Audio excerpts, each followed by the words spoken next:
शिव भक्ति जब करती है मनुष्य के जीवन में प्रवेश, हर बंधन तब कटते और मिटता हर कलेश।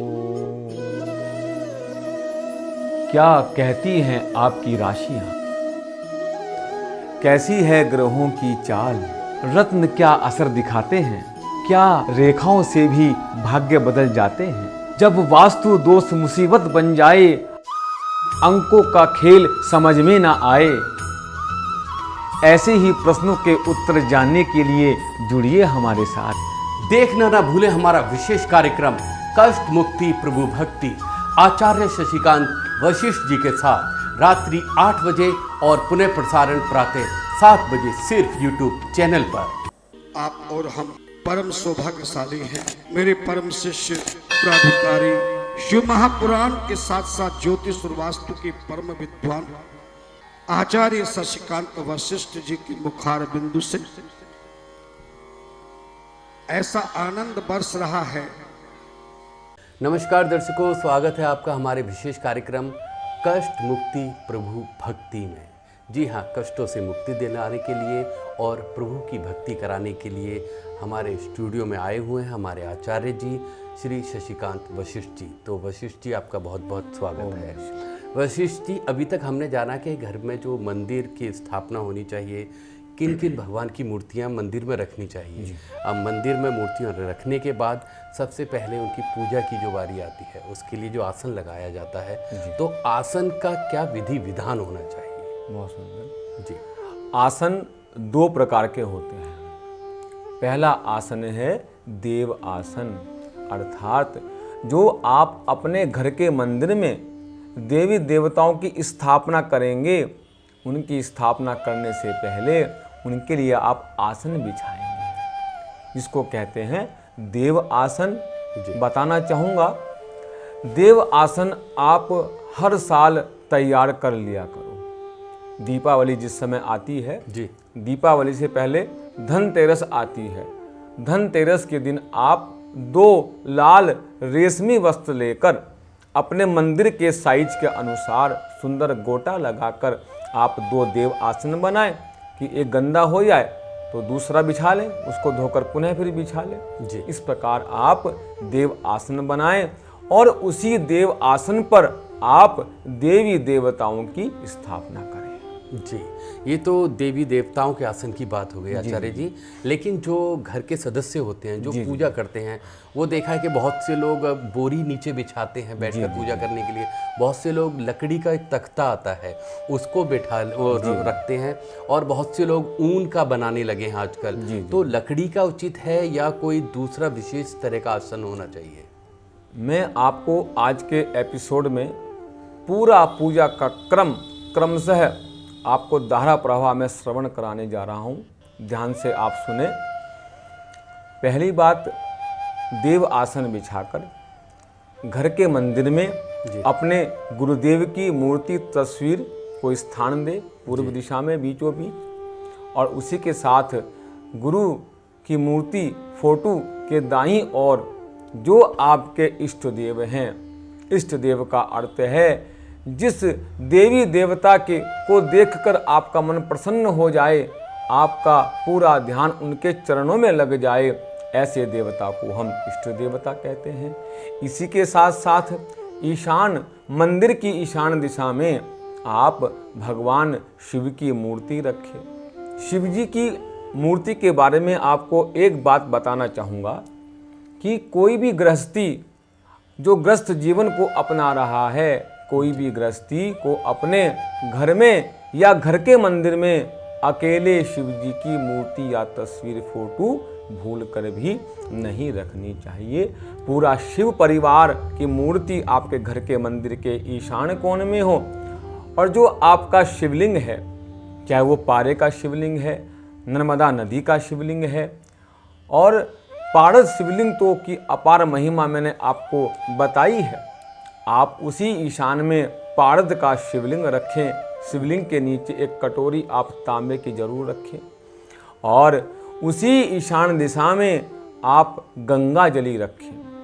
गंगा जली आती है पीतल या तांबे की, जिसमें ऊपर ढक्कन लगा होता है। जी। उस गंगा जली में आप गंगा जल भरें, एक चांदी का या साधारण सिक्का आप उसमें डाल दें, एक सुपारी, रोली, अक्षत डालकर और उस गंगा जली को ढक्कन लगाकर उस गंगा जली की गर्दन में पीले धागे में लाल मूंगा में छेद कराकर आप वो पीले धागे में उसकी गर्दन में बांध दें। इस प्रकार आप गंगा जली को तैयार कर उस गंगा जली को आप ईशान कोण में रखें। उसी के साथ साथ जैसा कि मैंने बताया 5 देवी देवताओं के बारे में, एक बात और बताना चाहूँगा उन 5 देवी देवताओं के बारे में कि वो मूर्ति रूप में भी हैं और पिंड रूप में भी हैं। जैसे सूर्य भगवान हम साक्षात जो दर्शन करते हैं वो सूर्य का पिंड रूप है, लेकिन सूर्य का साकार रूप भी है, मूर्त रूप भी है। देखा होगा आपने रथ पर विराजमान राजा के समान 7 सफ़ेद घोड़ों के रथ पर बैठकर वो सूर्य भगवान विराजमान हैं। उनकी फोटो भी आप पूर्व दिशा में रखें और भगवान विष्णु और भगवती दुर्गा को आप उस मंदिर के आग्नेय कोण में रखें, आग्नेय दिशा में रखें। इस प्रकार आप 5 देवी देवताओं के बारे में मैंने आपको बताया, जिसमें गणेश जी महाराज, गणेश जी को बिल्कुल आप मध्य में और गणेश जी के दाईं ओर आप गौरा माता भवानी को भी रखें, गणेश गौरा की पूजा करें। इस प्रकार आप 5 देवी देवताओं की उस मंदिर में स्थापना करें। जी आचार्य जी, आपने ये बताया कि 5 देवी देवताओं की स्थापना उस मंदिर में करनी चाहिए, लेकिन अभी आपने जैसे बताया कि गंगा जल जब वहाँ रखें तो उसमें पीले धागे में मूंगे को बांध कर रखें। तो ये पीले धागे में मूंगे को बांध कर जो गंगा जल के मुख पर बांध के रखें, इसकी क्या वजह है? बताना चाहूँगा जी। ज्योतिष शास्त्र के माध्यम से आपको बताने का प्रयास करूँगा जी, क्योंकि लगातार 20 वर्षों से गुरुदेव की कृपा से, संतों की कृपा से, ब्राह्मणों की कृपा से, विद्वानों की कृपा से 20 वर्ष में भगवत कृपा से ज्योतिष का ज्ञान गुरुदेव से प्राप्त किया अपनी बुद्धि के अनुसार। तो बताना चाहूँगा अपने अनुभव के अनुसार, जो पीला धागा है वो बृहस्पति देव का प्रतीक है जी। जो मूंगा है वो मंगल का प्रतीक है और जो जल है वह चंद्रमा का प्रतीक है। इसी प्रकार चंद्रमा, बृहस्पति और मंगल जब तीनों ग्रह आपस में मिलते हैं तो जीवन में मंगल ही मंगल होता है, सुख शांति मिलती है, समृद्धि प्राप्त होती है और जीवन आनंददायक बन जाता है। जी आचार्य जी, आचार्य जी आपने ये ज्ञान की बातें बताई, मंदिर की स्थापना के बारे में बताई, तो दर्शकों हम भी आपको बताना चाहते हैं कि यदि आपके भी मन में कोई जिज्ञासा है, कोई सवाल है, तो हमारी स्क्रीन पर जो नंबर चल रहा है उस पर आप कॉल कर सीधे गुरुजी से बात कर सकते हैं या व्हाट्सअप कर अपने सवालों का जवाब जान सकते हैं। फिलहाल आचार्य जी हमारे पास एक व्हाट्सअप आया है बरेली से राहुल का। वो ये जानना चाहते हैं कि उनका जो पूजा घर है जी, उस पूजा घर के बगल में ही बाथरूम है जी, तो वो बाथरूम को वहाँ से हटा नहीं सकते क्योंकि उनके पास पैसे की उतनी व्यवस्था नहीं है। तो वो ऐसा क्या करें कि वो बाथरूम उनको नुकसान ना दे और उनकी पूजा सफल हो जाए? इसमें मैं आपसे एक बात कहना चाहूँगा जी। बाथरूम है, अगर उसमें टॉयलेट सीट है तो बड़ा ही नुकसानदायक है, क्योंकि टॉयलेट एक अपवित्र स्थान हो गया। हाँ, केवल अगर नहाने के लिए केवल बाथरूम है उसमें कोई भी आपत्ति नहीं है, लेकिन टॉयलेट सीट नहीं होनी चाहिए।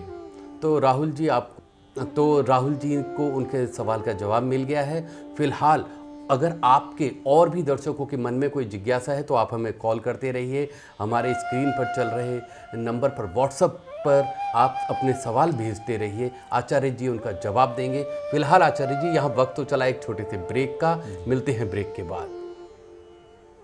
हर मनुष्य के जीवन में समस्याएं अक्सर आती हैं।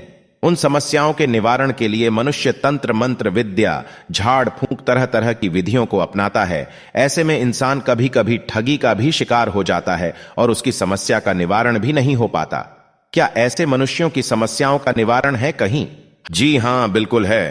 एक विश्वसनीय और सच्चे गुरु के पास आचार्य शशिकांत वशिष्ठ जी करेंगे। आपकी हर समस्या का समाधान ज्योतिष वास्तु अनुष्ठान के माध्यम से, जिससे आपके जीवन की हर कठिनाइयां होंगी दूर। ज्योतिष वास्तु परामर्श के साथ पूजा अनुष्ठान में प्रयोग आने वाली पूजा से संबंधित सामग्री जैसे गाय के गोबर द्वारा निर्मित संभ्राणी कप, हर्बल धूप, रुद्राक्ष माला, शंख, शालिग्राम इत्यादि सामान आप ऑनलाइन घर बैठे भी हमारी वेबसाइट www.swasthawikastroguru.org पर जाकर प्राप्त कर सकते हैं। ब्रेक के बाद एक बार फिर स्वागत है आपका हमारे विशेष कार्यक्रम कष्ट मुक्ति प्रभु भक्ति में।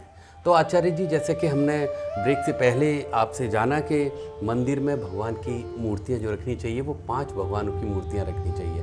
अब भगवान जी को तो हमने अपने मंदिर में बुला लिया, लेकिन भगवान जी का जो बाकी का सामान होता है जिनसे भगवान को प्रसन्न किया जाए, आरती की जाए या बाकी का सामान, तो वो क्या होना चाहिए और क्या मंदिर में नहीं होना चाहिए? सबसे पहली बात, हम पूजा के आसन की बात करेंगे जी। जब भी आप मंदिर में, चाहे घर का मंदिर हो चाहे नगर का मंदिर हो, जहाँ भी आप पूजा करें, कभी भूल कर भी बिना आसन के पूजा नहीं करना चाहिए। अब हम आसन कौन सा लें, बताना चाहूँगा। 2 प्रकार के आसन हम ले सकते हैं। पहला आसन है कुशा आसन। कुशा, इसको हम डाब भी बोलते हैं, एक तरह की घास होती है जी। उसको सुखाकर वो आसन बनाया जाता है। कुशा का आसन या फिर ऊनी आसन, लाल या पीले रंग का आप ऊनी आसन पूजा में अवश्य ही प्रयोग करें। इसी के साथ साथ घर के मंदिर में मूर्तियों की स्थापना करने के बाद आप एक शालिग्राम रखें।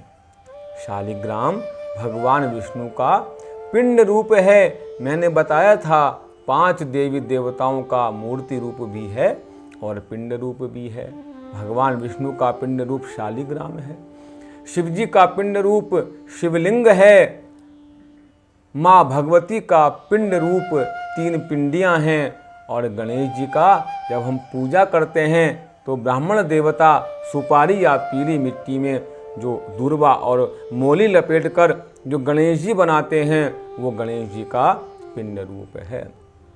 शालिग्राम के साथ साथ आप एक शंख रखें। बिना शंख के भगवान की पूजा स्वीकार नहीं होती। शंख के साथ साथ आप गरुड़ घंटी भी रखें। इस प्रकार आप ये सामग्री भी अवश्य ही घर के मंदिर में आपको रखनी चाहिए। तो आचार्य जी, जिस तरह से आपने ये बताया कि क्या क्या सामग्री रखें, इसमें एक शंख जो चीज़ है, तो शंख का कोई रूप होता है, आकार, या शंख कई तरह के आते हैं, तो उसमें से कौन सा शंख है जो मंदिर में रखना चाहिए? बिना शंख के कोई भी कार्य संपन्न नहीं होता है। जिस प्रकार हम किसी कार्य की शुरुआत में परमात्मा का ध्यान करते हैं, परमात्मा का नाम लेते हैं, उसी प्रकार हर कार्य से पहले, पूजा से पहले शंख बजाना अति आवश्यक है। बता देता हूँ, शंख का प्रसंग आ गया है। भगवान श्री कृष्ण के पास जो शंख था, आपने सुना होगा महाभारत के युद्ध में, जिस शंख का नाम था 5 जन्य शंख। 5 जन्य शंख। हाँ, कृष्ण जी के पास, युधिष्ठिर जी के पास अनंत विजय नामक शंख था और अर्जुन के पास देवदत्त नाम का शंख था। शंख की बड़ी महिमा बताई गई है। आगे चलकर तुलसी और शालिग्राम के बारे में भी आपको बताना चाहूँगा अगले एपिसोड में। लेकिन पूजा विधान में आप एक बात समझ लें कि शंख अति आवश्यक है, लेकिन ध्यान रखना, शंख को कभी भी जल में डुबोकर उस शंख में जल भूलकर भी नहीं भरना चाहिए। कहने का भाव है, शंख को जल में नहीं डुबोना चाहिए। इस प्रकार, और कहते हैं जिस घर में, जिस मंदिर में शंख की ध्वनि होती है, सारी नेगेटिविटी समाप्त हो जाती है। परमात्मा की कृपा होकर वहाँ का वातावरण धार्मिकमय बन जाता है। पर आचार्य जी, मैंने सुना है कि शंख युद्ध का प्रतीक होता है। जब युद्ध होता है तो युद्ध में शंख बजाया जाता है, तो ये जो भ्रांति है इसको आप कृपया करके दूर करें। उनको मैं बता दूं, पहले के समय जो युद्ध होता था जी वो नीति अनुसार होता था, नियम संयम से होता था, अनुशासन से होता था। वो युद्ध भी उनका कर्म था और अपने कर्म को वो अच्छे से कर सकें, इसलिए वो शंख की ध्वनि को गुंजायमान करते हैं कि युद्ध आरंभ हो गया है। और जब युद्ध समापन की ओर होता है, समय हो जाता है, तब भी शंख बजाकर उस युद्ध की समाप्ति की जाती है। तो दर्शकों, आपकी ये भ्रांति मिट गई होगी कि युद्ध के समय ही शंख बजाया जाता था। शंख तो वैसे कई बार और कई समय बजाया जाता था, लेकिन उसके बजाने से क्या चीज़ आपको मिलती है, क्यों वो बजाया जाता है, ये आचार्य जी ने अभी आपको बताया। आचार्य जी, एक और चीज़ है कि लोग बाग शंख ले आते हैं, वो मंदिर में रख देते हैं। तो मंदिर में शंख को उल्टा रखना चाहिए या सीधा रखना चाहिए? उसकी मुख की दिशा किस तरफ होनी चाहिए? बता देता हूँ। सर्वप्रथम भूल कर भी शंख को जमीन पर नहीं रखना चाहिए जी। यदि आप घर के मंदिर में शंख रखते हैं तो एक शंख का स्टैंड भी पीतल का बना हुआ आता है, वो आप स्टैंड रखें। और जो शंख का मुख है वो ऊपर की ओर होना चाहिए। जो खुला हुआ शंख का जो मुख है वो ऊपर की ओर होना चाहिए। कहीं कहीं देखा लोग शंख को उल्टा भी रख देते हैं, लेकिन ऐसा नहीं करने चाहिए। शंख को इस प्रकार से आप स्टैंड में रखें, ये शंख की बड़ी महिमा बताई गई है जी। तो दर्शकों, आचार्य जी ने बताया कि शंख की क्या महिमा है। अब आचार्य, जो हमने मंदिर में मूर्तियां रख दी और बाकी का ये सामान सजा कर रख दिया जी। लेकिन बहुत से लोगों ने बताया कि मूर्ति जो घर में रखनी चाहिए वो छोटी रखनी चाहिए, या मीडियम साइज़ की या बड़ी, क्योंकि जितनी बड़ी मूर्ति होती है वो उतनी ही पूजा मांगती है जी। तो आपके अनुसार क्या सही है कि मूर्ति जो घर के मंदिर में रखी जाए वो कितनी बड़ी होनी चाहिए? शास्त्रों के अनुसार जो आपके घर के मंदिर की मूर्तियां हैं वो 9 अंगुल से ऊपर नहीं होनी चाहिए। अर्थात आप सीधी सीधी भाषा में समझ लें, 9 इंच से ऊपर की मूर्ति घर के मंदिर में भूल कर भी नहीं रखनी चाहिए। तो आचार्य जी ने आपको बताया कि 9 उंगली की जो मूर्तियां हैं वो उतनी ही बड़ी आपको मंदिर में मूर्तियां रखनी चाहिए। तो आचार्य जी, आपने बताया कि जो 5 भगवान हैं उनके स्थान पर आप उनके पिंड रूप को भी अपने घर के मंदिर में रख सकते हैं। तो ये तो हो गए भगवान और उनके पिंड रूपों के बारे में। लेकिन अब हम ये जानना चाहते हैं, जो भगवान की पूजा के लिए जो भी बर्तनों का धातु, यानी जो भी पूजा के लिए चाहे लोटा हो, थाली हो या चम्मच हो, तो ये किस धातु की होनी चाहिए और क्या इनको भी पवित्र करने का कोई मंत्र है, उसके बाद ही रखना चाहिए मंदिर में, या बाजार से लाके सीधे रख सकते हैं? हमारे सनातन धर्म में धातुओं का बड़ा ही महत्व बताया गया है। या तो पूजा के बर्तन तांबे के हों जी, पीतल के हों। यदि आप धनवान हैं तो आप चांदी के बर्तन में रख सकते हैं। लेकिन भूल कर भी पूजा पाठ में, चाहे घर में करें चाहे नगर के मंदिर में करें, भूल कर भी पूजा करते समय स्टील के बर्तनों का प्रयोग नहीं करना चाहिए। अब पात्रों में आप क्या क्या लें? तांबे का लोटा, एक पंच पात्र देखा होगा मंदिरों में, जिससे पंडित जी आपको चरणामत देते हैं, वो पंच पात्र, और एक आचमनी जो तांबे की चम्मच नुमा होती है। आचमनी के साथ साथ आप सूर्य भगवान को अर्घ देने के लिए एक अर्घा गंगा सागर भी रखें। एक तांबे की प्लेट और तिलक लगाने के लिए तिलक कटोरी, और भोग लगाने के लिए छोटी सी चांदी की तांबे की कटोरी आप ले सकते हैं। इस प्रकार आप पूजा के पात्र लें। तो आचार्य जी ने आपको बताया कि जो पूजा के पात्र होते हैं वो तांबे के होने चाहिए। भूलकर भी आप मंदिर में स्टील के या कांच के बर्तनों का उपयोग कभी भी ना करें। तो आचार्य जी, अब समय हमारा समाप्ति की ओर होने जा रहा है, लेकिन जाने से पहले हम चाहेंगे आप हमारे दर्शकों को कोई एक ऐसा उपाय बताएं जिससे उनके कार्य सिद्ध होते जाएं। बहुत सुंदर। पूजा पाठ जप तप अनुष्ठान का पूर्ण फल प्राप्त करने के लिए आपको विधिवत देवी देवताओं की पूजा करनी चाहिए, और बड़ा ही सुंदर उपाय है जिससे आपको पूजा का भी फल प्राप्त होगा। आप अपने घर की ईशान दिशा में, जो आपका घर का ईशान कोण है, उस ईशान कोण में आप पवित्रता रखते हुए उस ईशान दिशा में आप बृहस्पति देव का यंत्र की प्राण प्रतिष्ठा कर, पूजा कर, शुद्ध कर, फ्रेम करवाकर आप वो सर्वार्थ सिद्धि गुरु यंत्र को अभिमंत्रित कराकर, सिद्ध कराकर आप अपनी घर के ईशान दिशा में उसकी स्थापना कर देना। देखना गुरुदेव की कृपा से आपके घर में कभी भी अमंगल नहीं होगा, घर में हमेशा शुभ और धार्मिक कार्य होते रहेंगे और गुरुदेव की कृपा से भगवान भोलेनाथ की कृपा भी आपके जीवन में सदा बनी रहेगी। ओम नमः शिवाय। तो आचार्य जी ने आपको बताया कि किस तरीके से आप ईशान कोण में मंदिर को पवित्र तरीके से स्थापित कर अपनी मनोकामनाएं पूरी कर सकते हैं। यदि दर्शकों आपके मन में और भी कोई सवाल चल रहे हैं मंदिर को लेकर, मूर्ति को लेकर, या जो आज हमने कार्यक्रम में आपको आचार्य जी के द्वारा जो बताया है उसमें से भी कोई सवाल और जो आपके मन में चल रहे हों, तो हमारी जो स्क्रीन पर नंबर चल रहा है उस पर आप फ़ोन कर सीधे आचार्य जी से जान सकते हैं अपने सवालों के जवाब। फिलहाल आज के लिए इतना ही। नमस्कार। हर मनुष्य के जीवन में समस्याएं अक्सर आती हैं। उन समस्याओं के निवारण के लिए मनुष्य तंत्र मंत्र विद्या, झाड़ फूंक तरह तरह की विधियों को अपनाता है। ऐसे में इंसान कभी कभी ठगी का भी शिकार हो जाता है और उसकी समस्या का निवारण भी नहीं हो पाता। क्या ऐसे मनुष्यों की समस्याओं का निवारण है कहीं? जी हां, बिल्कुल है।